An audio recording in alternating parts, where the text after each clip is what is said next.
नमस्कार, मैं हूं राहुल शर्मा। आप देख रहे हैं SPN न्यूज़। स्वागत है आप सभी का हमारे इस खास प्रोग्राम में। और प्रोग्राम की शुरुआत हम करेंगे बिहार से।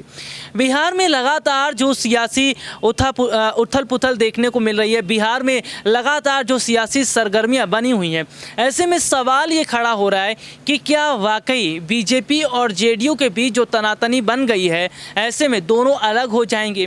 बीजेपी और JDU अगर दोनों एक दूसरे से अलग हो जाते हैं तो नीतीश कुमार के पास दूसरा ऑप्शन कौन सा है, JDU के पास दूसरा ऑप्शन कौन सा है। और JDU की नज़दीकियां RJD के साथ हमने देखा बहुत पहले बढ़ने लगी थी। अभी हाल ही में लालू प्रसाद यादव की जब तबीयत खराब हुई, स्वास्थ्य उनका खराब हुआ, तो नीतीश कुमार उनसे मुलाकात करने अस्पताल में पहुंचे थे, तेजस्वी से भी मुलाकात करने पहुंचे थे। तो क्या बहुत पहले प्लान बना लिया था नीतीश कुमार ने? उन्हें लग रहा था कि बीजेपी के साथ ज़्यादा लंबे समय तक गाड़ी आगे नहीं चल पाएगी, तो गाड़ी को यानी कि बदलना पड़ेगा। तो क्या वो तेजस्वी यादव हैं जिनके साथ वो लंबा सफ़र तय करेंगे? इन्हीं तमाम मुद्दों पर हमारे साथ बातचीत करने के लिए मौजूद है हमारी सहयोगी क्रांति। और क्रांति, बहुत बहुत स्वागत है इस खास प्रोग्राम में। क्रांति, पहला सवाल है कि जिस तरह से हम देख रहे हैं कि काफ़ी समय से नीतीश कुमार की नज़दीकियां तेजस्वी के साथ बन रही हैं, क्या लग रहा है कि बिहार में अगर सरकार गिर जाती है, अगर ये गठबंधन टूट जाता है, तो कितने हद तक चांसेस लग रहे हैं तेजस्वी के मुख्यमंत्री बनने के? देखिए, तेजस्वी यादव के मुख्यमंत्री बने अगर ये गठबंधन टूटता है तो यहाँ पर 90% जो चांसेस है वो तेजस्वी यादव के हक में आएगा, क्योंकि ये सिर्फ एक पार्टी की तरफ से नहीं है, ये दो पार्टियों की तरफ से उनके पास ऑफर है।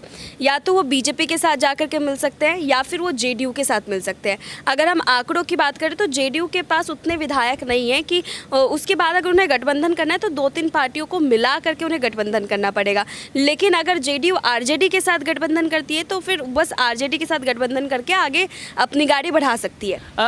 क्रांति, इस बीच सवाल मेरा ये भी है कि हम काफ़ी समय से देख रहे थे कि बीजेपी में और JDU के बीच अनबन चल रही थी, तो क्या इस बात का आभास पहले से बीजेपी को हो गया था, इसीलिए जो है RCP सिंह को इस काम पर लगाया गया? क्योंकि हम खबर पढ़ रहे हैं तो ये कहा जा रहा है कि भाई महाराष्ट्र वाला खेल बिहार में दोहराया जा रहा है। जैसे एकनाथ शिंदे को अपने साथ बीजेपी ने मिला लिया, ठीक वही रोल शिंदे की जगह अब RCP सिंह निभाते नजर आ रहे हैं। तो क्या बीजेपी ने ही RCP सिंह पर तीली लगाई है? और जिस तरह से हम देख रहे हैं नीतीश कुमार को पता चल गया था, इसलिए नीतीश कुमार भड़के हैं RCP सिंह पर।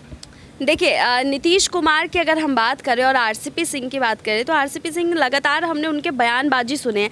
उनके बयान दो तरह के जो मुद्दे हैं वो सामने लेकर के आ रहे हैं। सबसे पहला मुद्दा तो वो ये रख रहे हैं कि आप जो है हम बीजेपी की साइड है और हम नीतीश कुमार के साइड नहीं है, हम नीतीश कुमार के खिलाफत में, क्योंकि जो वो कमियाँ गिना रहे हैं नीतीश कुमार की, उससे साफ जाहिर होता है कि वो यहाँ पर CM के लेकर के जो छवि है वो छवि पूरी ख़राब करना चाहते हैं कि अगर कल को जाकर के गठबंधन टूटता भी है तो भी बीजेपी ही सत्ता में आए। तो यहाँ पर CM नीतीश जो है उनका चेहरा पूरा धूमिल करने की कोशिश है। दूसरा, ये CM नीतीश की तरफ से भी देखा जा रहा है कि ये RP सिंह जो है वो उनकी तरफ से ही कार्य कर रहे हैं, क्योंकि देखा जा रहा है कि वो लगातार बीजेपी को लेकर के भी बातें कह रहे हैं कि हमें जो है वो छूट नहीं मिल रही थी, हम जो है भले ही एक CM कमान के नेतृत्व में चल रहे थे लेकिन हमें वो कार्य नहीं करने दिया जा रहा था। तो ये बीजेपी के लिए भी पलटवार कर रहे हैं वो। तो साफ तौर पर यह भी देखा जा रहा है कि नीतीश कुमार को गठबंधन तोड़ना था और उन्हें एक बहाना चाहिए था, तो वो बहाना कहीं ना कहीं उन्होंने RP सिंह से ले लिया है और वो यहाँ पर चाह रहे हैं कि इसी बहाने का इस्तेमाल करके गठबंधन तोड़ दिया जाए और अपनी मर्जी की सरकार खड़ी की जाए। अपनी मर्जी की सरकार खड़ी करने की कोशिश की जा रही है और बिहार में जो सियासी समीकरण बदले हैं, इसके बाद से बीजेपी के लिए भी मुश्किलें बढ़ रही हैं। उधर हम देख रहे हैं कि भाई RJD के लिए भी मुश्किलें बढ़ रही हैं। बिहार में जो गठबंधन टूटता है बीजेपी और JDU का, तो सबसे बड़ा फ़ायदा कौन उठाएगा? और मैं क्रांति से जानने की कोशिश करूंगा, क्रांति, बिहार की जनता के मन में क्या चल रहा है? और लगातार हम देख रहे हैं कि जनता जितना तेजस्वी पर भरोसा कर रही है उतना नीतीश पर भरोसा नहीं कर पा रही, इसलिए कहा जा रहा है कि भाई युवा नेता है और कमान युवा के हाथ में आनी चाहिए। देखिए, अभी जब बिहार में जो एक आगजनी कांड हुआ था, जब यहाँ पर अग्निपथ स्कीम लेकर के आया गया था, उस समय जो बिहार की तस्वीर थी, उस समय तेजस्वी यादव जो है एक ऐसी छवि के रूप में सामने आए थे जिन्होंने इस पूरे मामले के बीच में सड़कों पर उतरे और लोगों को समझाने की कोशिश की। और उनकी जो ये कोशिश थी वो साफ तौर पर नज़र आई लोगों को।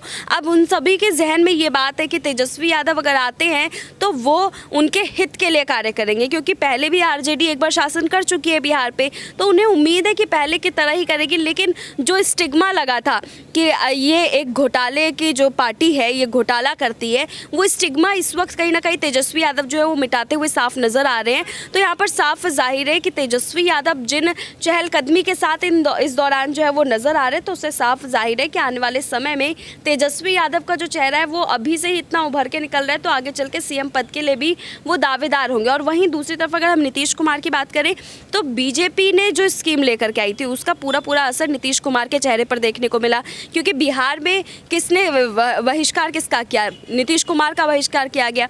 तो साफ तौर पर था कि उनके चेहरे के ऊपर जो ये दाव खेला गया था, उस दाव ने नीतीश कुमार की छवि बहुत खराब की। तो अब ये चाहिए जनता को कि उनके सामने जो तेजस्वी यादव जो इस समय युवा भी है, और दूसरा जो इस तेजी के साथ में और जिन तमाम मुद्दों को वो लेकर के आ रहे हैं, तो उन मुद्दों पर वो जो बात कर रहे हैं वो आगे भी करके ज़रूर दिखाएं।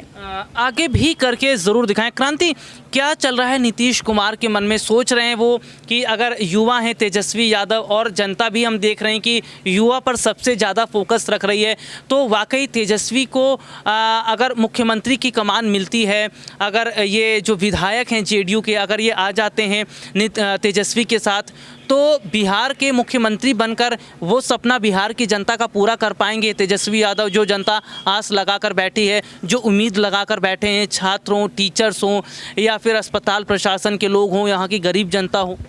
बिल्कुल, देखिए वहाँ पर आस तो काफ़ी लोगों ने उनसे लगा रखा है। उससे साफ जाहिर है कि इस आस की जो कहानी है वो अब कहाँ तक जा कर के रुकेगी, वो तो देखने वाली बात होगी।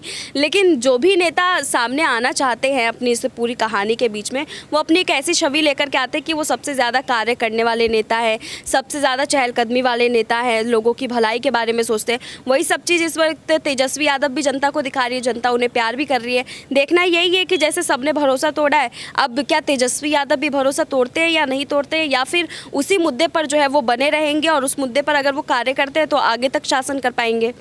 तो यहाँ पर ये ज़रूर देखा जा रहा है कि तेजस्वी यादव अगर बिहार के मुख्यमंत्री पद की कमान संभालते हैं, तो क्या वो युवाओं का सपना पूरा कर पाएंगे, गरीब जनता का सपना को पूरा कर पाएंगे? क्योंकि बिहार में ऐसे तमाम मुद्दे रहे हैं जिन मुद्दों पर काम करना चाहिए था, जिन मुद्दों को उठाया जाना चाहिए था। और जाहिर सी बात है कि मौजूदा समय के अंदर हम देख रहे हैं कि जिस तरह के हालात या स्थिति बनी हुई है, अगर शायद वो सपना नहीं पूरा हो पाएगा जनता का, तो तेजस्वी को भी वो रिजेक्ट करेंगे। लेकिन इस बीच बिहार में जो सियासी हालात हैं, सियासी समीकरण जो बने, कहीं ना कहीं वो ये इशारा कर ही रहा है कि क्या वाकई बहुत बड़ा बदलाव हो सकता है, बहुत बड़े हद तक चीज़ें बदल सकती हैं। और देखना होगा कि क्या बिहार के अगले मुख्यमंत्री तेजस्वी होंगे। आज के लिए इतना ही, आपसे फिर दोबारा मुलाकात होगी, तब तक के लिए इजाज़त दीजिए, नमस्कार।